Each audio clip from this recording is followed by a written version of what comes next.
My name's Kelly, and I am the mother of three. We have three amazing young girls. We live in Minnesota, but I was born in Chicago, and we come here often.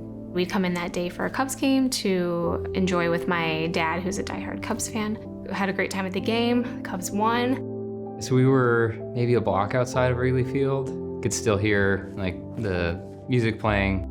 Walking to our car, I'd propped Emma on my shoulder to burp her. We noticed that there were some frothy secretions coming out of her nose and mouth, and obviously it just seemed abnormal. At this point, she's 3.5 months old, totally healthy. I set Emma down and she was completely unresponsive, not breathing at all. I knew to check for a pulse, and so I did. And as I did that, Kelly called 911. I took her clothes off and couldn't find a pulse, and I exchanged this look with Kelly of just panic.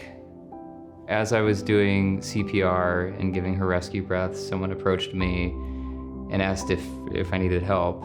We later learned that this person who approached me actually teaches CPR.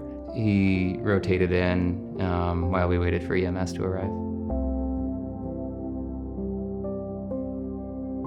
As we rolled into the hospital, one of the EMTs felt a pulse. And it turns out that was 16 minutes after we called. They were phenomenal. They called us within 4 minutes of the time that she rolled in the door, knowing that they don't take care of peds patients and we're the closest hospital to come help them. So I threw on a flight suit from my locker, and we actually brought 2 nurses that day instead of 1, which is unusual. When we get calls like this where kids have gotten CPR and are really sick, it's good to have an extra set of hands. There's lots of things that happen in that emergency department that need to happen very quickly. What sets the story apart is that when we got to the outside hospital, the patient was actually getting some imaging done. And so we had a moment alone with the parents to really establish a relationship and gain their trust and just get prepared for the transport. We walked in and things were running really smoothly. We just had to jump in and take over and make sure that we provided her the best care to get her here to Lurie. My role in this situation as a respiratory therapist was to make sure that the airway was secure and that the breathing tube was in place and in proper position, and to make sure that the patient was breathing properly the entire transport. It all just seemed so almost choreographed. I remember the ambulance bay door opening here at Lurie Children's, and then there's a special elevator that I'm pretty sure took us up to the PICU floor, where the team was ready and waiting, like they'd been waiting all day. Depending upon how long her brain was without oxygen, the damage starts pretty quickly. Someone can survive and still have major neurologic deficits, trouble eating, breathing, moving. She was cooled for 4 days. Once they were able to do an MRI on her brain after being rewarmed and it came back normal, I think you could see so much shock and joy in the whole team. The stars aligned that day for Emma and for all of us.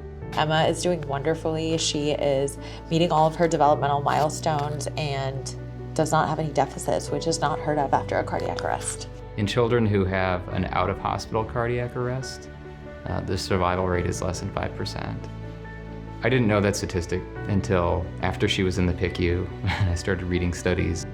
You have to have the right kind of personality. In order to do this job, you have to be comfortable with being uncomfortable all the time. You don't know what you're going to walk into. Our teamwork is really, really good to be able to come in there in these moments where patients are dying, work together, try to figure it out, calm families, calm staff, and still get the job done. Emma's doing so well because this community was ready. And there's not a single hero here, there's dozens of heroes. From the first responders all the way through the PICU, to the police officers who cleared the way for Emma to get to the initial hospital. It's not the same nationwide. We're thankful we were in Chicago when it happened. She has a story and a life to live because of everyone that played a role in hers.